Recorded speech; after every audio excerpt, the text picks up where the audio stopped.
All right, we are here doing an attempt to repair for Miss Ann Caroline Taylor on Massey Lane. I went ahead and removed the nails, but that's it. And just so this video doesn't end up being like 15 minutes long. But what we're doing here is we're gonna pull this shingle and replace it with this one, just to show that really any manipulation whatsoever is gonna cause some damage to the surrounding area. You can see now, as of right now, there's no creasing or anything. We have identified this shingle to pull. I'm going to go ahead and get that out of the way right now. Hopefully it is actually loose. All right, got one more nail in place or something. With architectural shingles, we do have kind of a unique set of complications that pop up just because they're so rigid and sturdy with these double layers that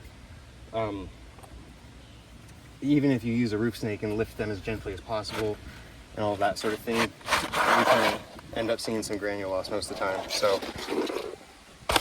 we've started the video before any of that sort of thing starts to arise, but I expect to start seeing it here.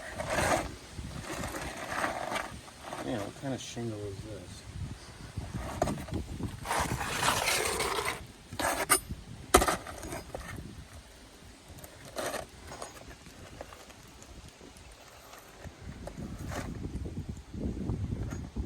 Probably gonna want to send that off for identification.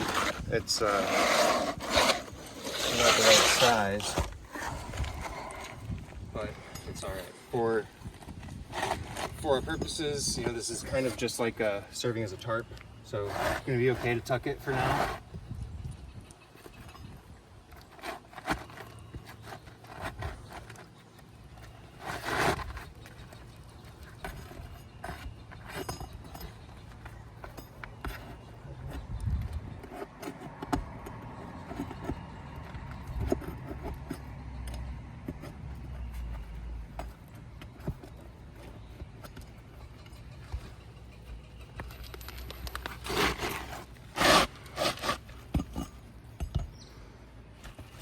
Okay, so typically we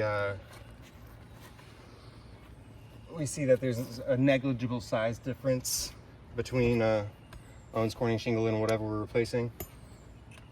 But due to the massive size difference right now, I suspect this shingle might be discontinued or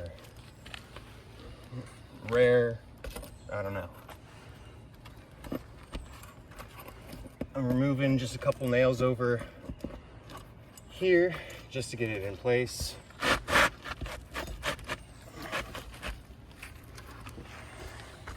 And that will do for now. All right? Nice. Okay. Yeah, we're good. We continue using the roof snake to get these nails back in place. Just like I said, we really want to avoid lifting these architectural shingles as much as possible. But just due to the nature of what we've got to do, it's unavoidable to lift them at least some.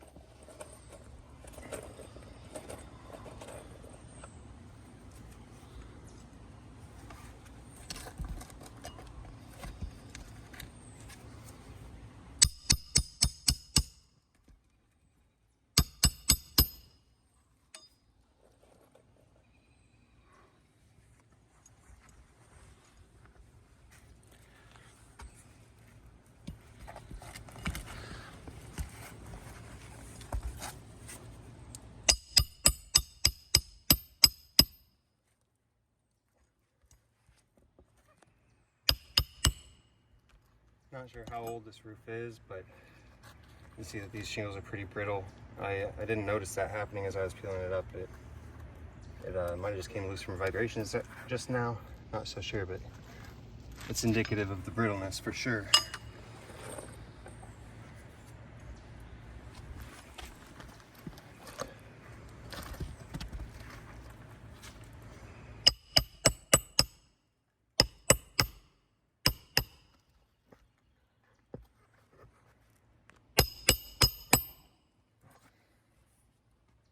All right, we got one row back in place, one more to go.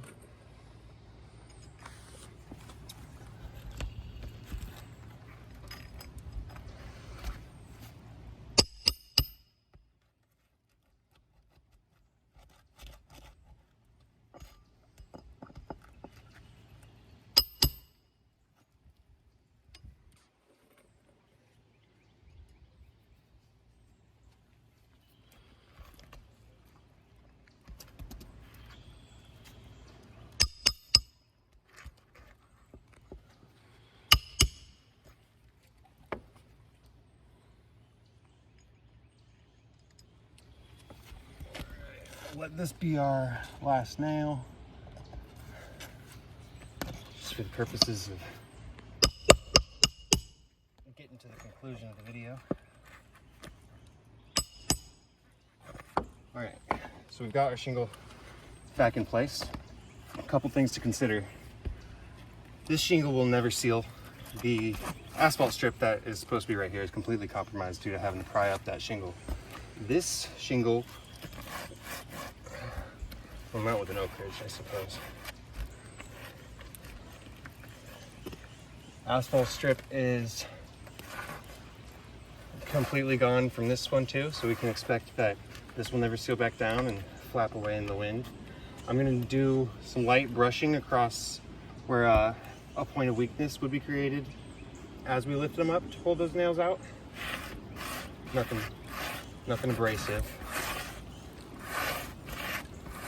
I do see quite a bit of granule loss as I do that.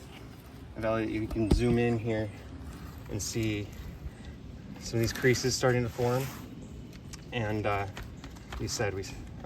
I said, you saw that we did not lift these very high at all. That, accompanied by the strange size, I'd venture to say that this roof is not repairable.